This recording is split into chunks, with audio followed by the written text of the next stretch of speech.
Et à présent, mesdames et messieurs, nous parvenons à notre débat principal avec ce même sujet, le sommet arabe d'Abu Dhabi, ou le sommet d'Abu Dhabi tout court, qui a inclus l'Égypte, la Jordanie, les pays de coopération du Golfe et certainement les Émirats arabes unis. Et pour aborder ce sujet, mesdames et messieurs, nous avons le plaisir d'accueillir au bout du fil Dr Nesrine Choukri, qui est journaliste et écrivain. Bonjour, Dr Nesrine. Bonjour.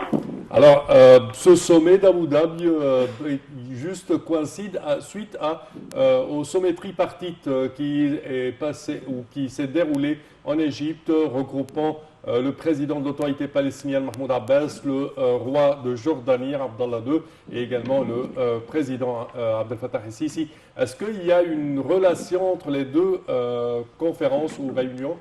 Alors en fait, on pourrait parler d'un prolongement entre les deux sommets. C'est que le sommet d'Abu Dhabi il a repris en quelque sorte quelques éléments qui avaient été traités au Caire par le président égyptien et ses invités, le roi de Jordanie Abdallah II et le président palestinien Mahmoud Abbas, entre autres la cause palestinienne, les droits légitimes du peuple palestinien Oui. et aussi la stabilité dans la région ainsi que la non-ingérence dans les affaires internes des pays de la région. Donc on peut vraiment voir que le sommet d'Abu Dhabi, c'est une sorte de prolongement de ce qui s'était passé au Caire, puisque déjà le sommet d'Abu Dhabi a confirmé aussi les droits des Palestiniens, il a confirmé la non-ingérence dans les affaires internes des pays de la région, et il a beaucoup discuté des mécanismes à mettre en place pour véritablement mettre en place une sorte de stabilité, une prospérité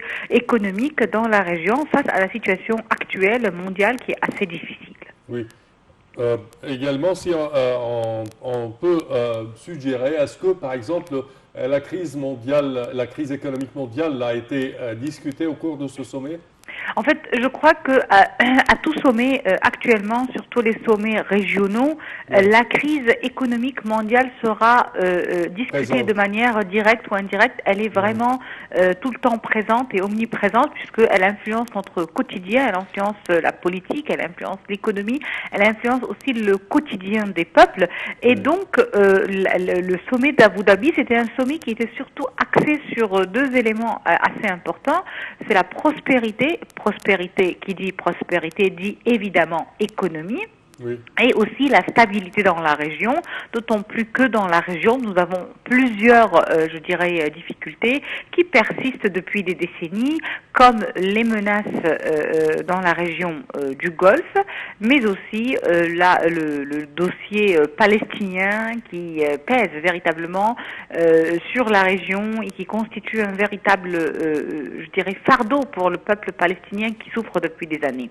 Donc, à la lumière de ces deux, je dirais, axes, la prospérité et la stabilité, il est clair que des outils et des initiatives ont été discutées entre l'Égypte, la Jordanie, les pays du Golfe pour mettre en place certainement une sorte de complémentarité économique puisque déjà dans la presse émirati ou dans la presse des pays du Golfe comme le Koweït, on pouvait lire que l'objectif de ce sommet était surtout de créer une sorte d'union économique, régionale et politique apte à faire face à tous les défis actuels et entre autres bien sûr le défi économique et la crise économique.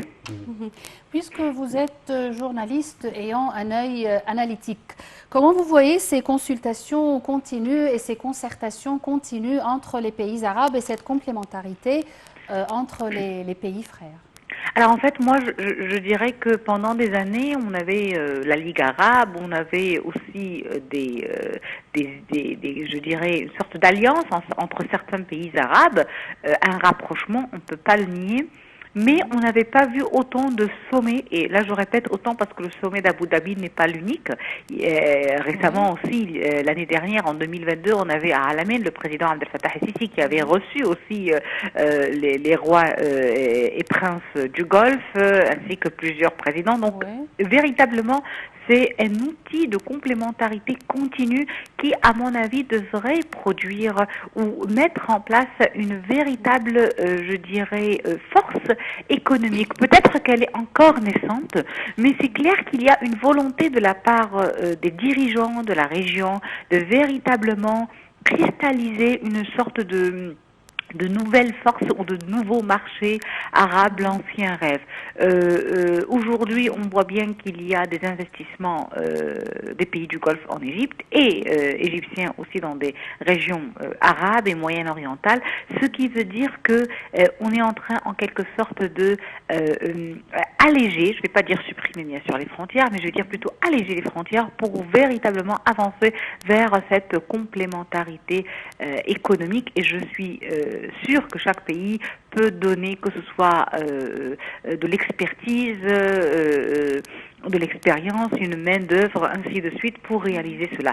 Je crois aussi que ce qui s'est passé sur la carte mondiale, et je ne parle pas seulement de la crise économique, mais je parle aussi de la guerre russo-ukraine, elle a fait en sorte que la majorité des pays du monde sont en train de revoir et relire les cartes de leurs relations avec les pays du voisinage et les pays frères pour véritablement créer un nouvel ordre mondial.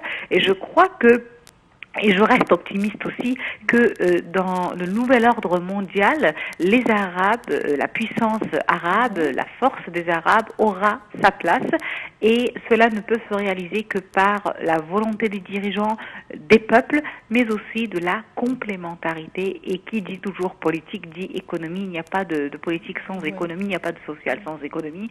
L'économie est peut-être le dossier auquel on s'intéresse le moins dans les médias, mais qui est véritablement le dossier le plus important puisqu'il contrôle tout. Oui, bien sûr.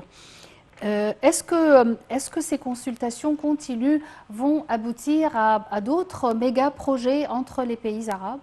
Certainement, parce qu'on a toujours vu que ces consultations, ces concertations ont permis un rapprochement, et le rapprochement permet en quelque sorte plus de projets, de méga-projets, et je crois que peut-être dans le futur, les méga-projets ne seront pas seulement créés des usines ou je dirais des entreprises, mais je crois qu'on pourrait peut-être avancer vers des projets industriels, et ce pour vraiment reprendre ce qui avait été formulé lors du sommet sino-arabe, puisque les Arabes, au cours de leur sommet en Arabie Saoudite, qui a été tenu récemment en Arabie Saoudite il y a près de 2 mois, entre les Arabes et la puissance chinoise, les Arabes avaient été très fermes sur le fait que ce qu'ils souhaitent mettre en place, c'est pas seulement des usines ou des entreprises, mais c'est aujourd'hui des industries, c'est aussi un savoir, pas seulement un savoir-faire, mais aussi un savoir qui pourrait permettre d'avoir un savoir-faire totalement arabe. Je crois que tout cela va avancer dans ce sens-là, et on verra peut-être dans les prochaines années une industrie arabe, je l'espère bien, je croise les doigts et je reste toujours optimiste sur ce sujet. Restons optimistes, oui.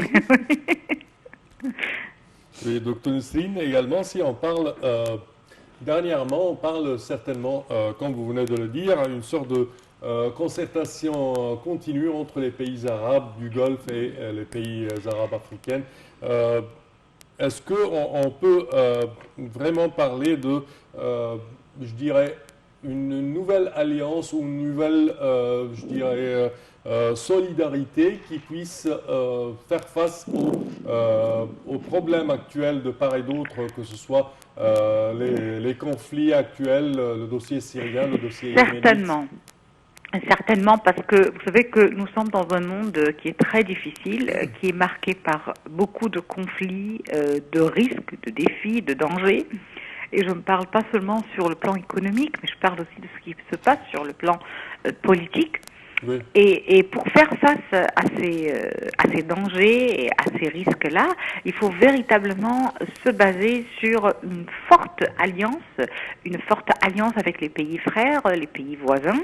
Oui. Et c'est ce qui va permettre en quelque sorte de défendre et de protéger tous les intérêts arabes, mais en même temps avec ce qui a été confirmé durant le sommet, puisque le sommet a confirmé déjà cet axe-là dans le cadre de la stabilité, que ce sommet, ces rencontres continues et fréquentes visent surtout et avant tout à défendre les intérêts arabes face à tout risque et tout danger dans la région, surtout pour la région du Golfe, mais aussi pour d'autres régions comme le dossier palestinien. Alors, si on parle par exemple du dossier palestinien, nous savons déjà que c'est une cause qui perdure depuis des années, mais qui malheureusement, face à de nouveaux, dossiers ou crises, refroidit. Et donc, il est très important que les pays arabes continuent tout le temps à la relancer sur la scène internationale pour garantir que la cause palestinienne ne va pas mourir. Donc, ça, c'est juste un exemple.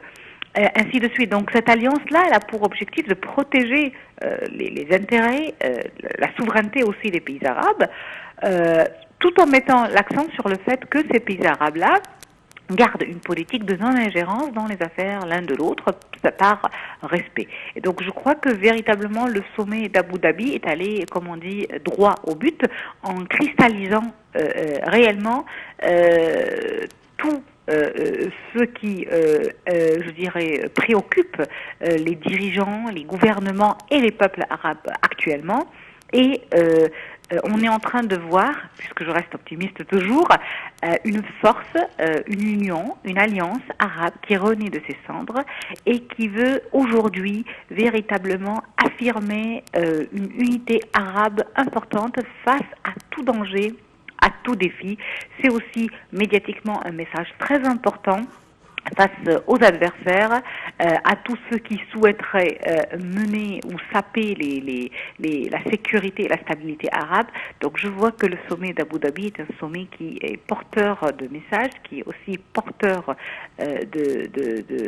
d'espoir, et j'espère que il va continuer, parce que comme j'ai dit, c'est une maille dans la chaîne. Oui. On avait déjà vu le sommet de Al-Amin, on a vu d'autres sommets, donc j'espère, on a vu aussi ce mécanisme de coopération entre l'Égypte, l'Irak, la Jordanie. Donc c'est clair qu'il y a une volonté arabe, que ce soit sur le plan bilatéral ou sur un plan beaucoup plus élargi, qui vise véritablement à défendre les intérêts des Arabes. Oui. Et je crois que c'était le temps, et j'espère que cette alliance-là sera encore plus fructueuse. Petite remarque vers la fin, les images montrent les dirigeants arabes, certainement le roi de Jordanie et le président égyptien, un tout petit peu un code vestimentaire, un tout petit peu relâché. Décontracté, oui, parce que c'est véritablement une rencontre entre frères arabes. Ça donnait une ambiance familiale, je dirais. Oui, exactement. C'est vraiment une rencontre en décontracté, parce que oui, ce sont des frères arabes. Et même quand il y avait cette visite ici à Al-Amin, par moment, on ressentait ce côté décontracté, et par moment, bien sûr, il y avait un côté formel. Ça. Donc, c'est clair qu'il y a une entente arabe qui veut être véritablement ambitieuse, et j'espère que cela va donner des fruits réels dans les prochaines années. Espérons, Dr. Nesrine Chokri. Malheureusement, notre temps arrive à bout, on crie dans l'écouteur. Au terme de cette édition, je tiens à vous remercier d'avoir été des nôtres, et certainement je vous remercie pour vos explications. Chers téléspectateurs, malheureusement notre temps arrive à bout. Au terme de cette édition, je tiens à vous remercier d'avoir été des nôtres, et également je tiens à remercier ma collègue Diana. Merci Sameh, merci mesdames et messieurs, et à la prochaine.